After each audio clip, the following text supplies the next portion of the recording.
કેમ છો વહાલા બાળકો, મજામાં? આજના પ્રશ્ન માટે રેડી? આજનો પ્રશ્ન તમારા માટે 50 વર્ષે ઉજવાતો મહોત્સવ ને કયા નામે ઓળખવામાં આવે છે, અથવા એ મહોત્સવનું નામ શું છે? એક વર્ષે આપણો જન્મદિવસ ઉજવાય ને એને બર્થડે કહેવાય અથવા વર્ષગાંઠ કહેવાય. બોલો દૃષ્ટિબેન. મોતી મહોત્સવ. મોતી મહોત્સવ. મોતી મહોત્સવ તો બેટા 30 વર્ષે ઉજવાય છે.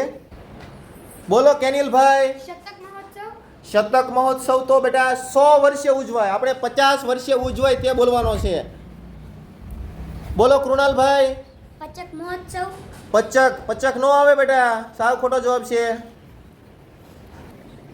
બોલો બંસીબેન. રજત મહોત્સવ. રજત મહોત્સવ તો 25 વર્ષે ઉજવાય છે બેટા, ખોટો જવાબ. બોલો બંસીબેન. સુવર્ણ મહોત્સવ. સુવર્ણ મહોત્સવ તમારો જવાબ બિલકુલ સાચો છે.